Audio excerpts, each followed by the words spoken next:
নমস্কার বন্ধুরা, ঘরোয়া রান্নাবান্না চ্যানেলে আপনাদের সকলকে স্বাগত। আজকে ইলিশ মাছের ঝোল করবো গাটি আর আলু দিয়ে। দেখুন বন্ধুরা, এখানে ইলিশ মাছ আমি ভালো করে ধুয়ে নিয়ে এসেছি।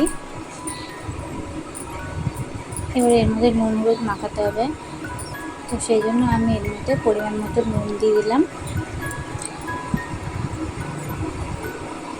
তারপর আমি পরিমাণ মতন হলুদ দিয়ে দেবো।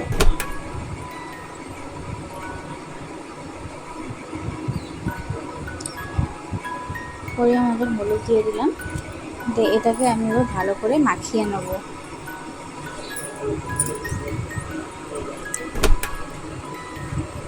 দেখুন বন্ধুরা, এটাকে ভালো করে মাখিয়ে নিচ্ছি।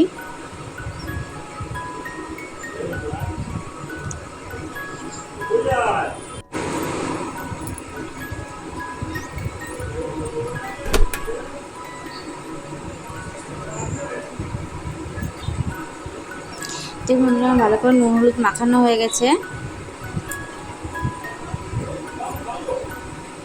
এবার আমি মাছগুলোকে একে একে ভেজে নেব। কড়াই তেল দিয়েছি, কালো জিরে ফোড়ন দিয়ে দিয়েছি। মাছগুলো একে একে দিয়ে ভেজে নেব। দিয়ে দিলাম মাছগুলো।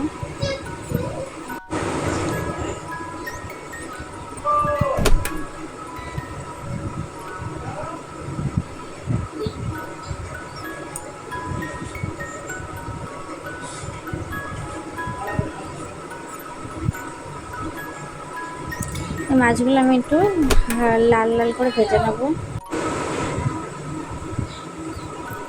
দেখুন বন্ধুরা, আমি সব মাছগুলো ভেজে নিয়েছি লাল লাল করে। তো এবার গাটি আর আলুটা একটা সিটি মেরে নিয়েছিলাম, আপনারাও তাই করবেন।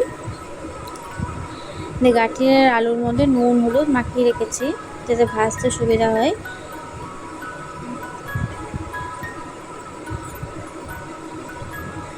দিয়ে এবার আমি তেলে যেহেতু ফোড়ন দেওয়া আছে আর ফোড়ন দিলাম না, এবার আমি এর মধ্যে গাটি আর আলুটা ভেজে নেব।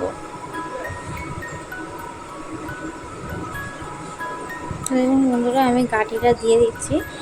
ইলিশ মাছ সাধারণত সবাই বেগুন দিয়েই খায়, আর ইলিশ বাপা আর আমাদের বাড়িতে এবার আজকে হয়েছে ফার্স্ট টাইম, এটা গাটি দিয়ে হলো।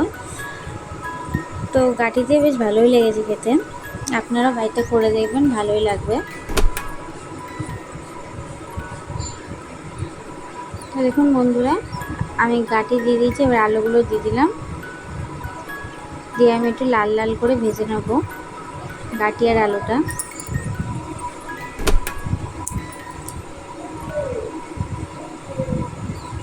দেখুন বন্ধুরা, গাটি আর আলু আমার লাল লাল করে ভাজা হয়ে গেছে।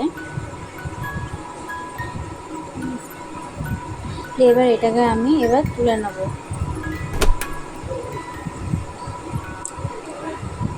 আর এদিকে আমি মশলা করে নিয়েছি সর্ষে বাটা, লঙ্কা বাটা, আর দিয়ে দেবো পরিমাণ মতন নুন।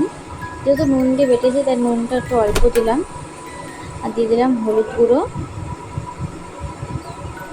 আর দিয়ে দেবো 2 চামচ মতন জিরের গুঁড়ো, আর 1 চামচ দিলাম লঙ্কার গুঁড়ো।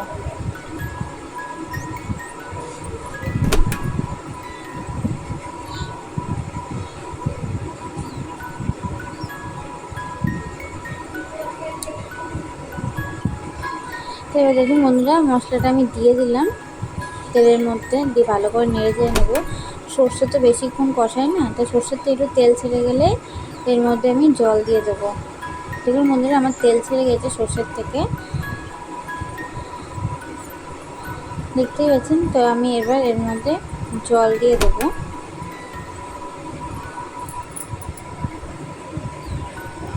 দেখুন বন্ধুরা, আমি জল দিয়ে দিলাম পরিমাণ মতন।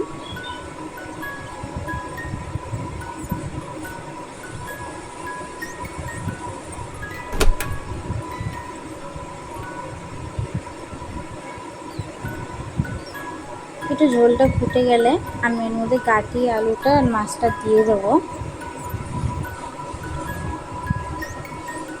তো ঝোলটা ফুটে গেছে দেখুন বন্ধুরা, এবার আমি গাটি আর আলুটা দিয়ে দেবো আর ভেজে রাখা মাছগুলো।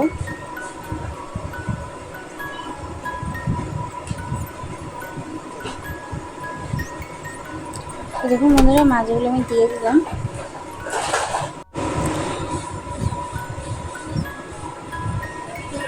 এবার ভেজে রাখা গাঁটি আর আলুটা দিয়ে দিলাম। দুটো নেড়ে চেড়ে 5 মিনিট ফুটতে দিতে হবে, তাহলে আমার ইলিশ মাছের ঝোল কমপ্লিট। তো দেখুন বন্ধুরা, ঝোলটা আমার ফুটে এসছে বা ইলিশ মাছের ঝোলটা হয়ে এসছে আমার। তো এবার আমি নামিয়ে নেব। ধন্যবাদ বন্ধুরা ভিডিওটি দেখার জন্য।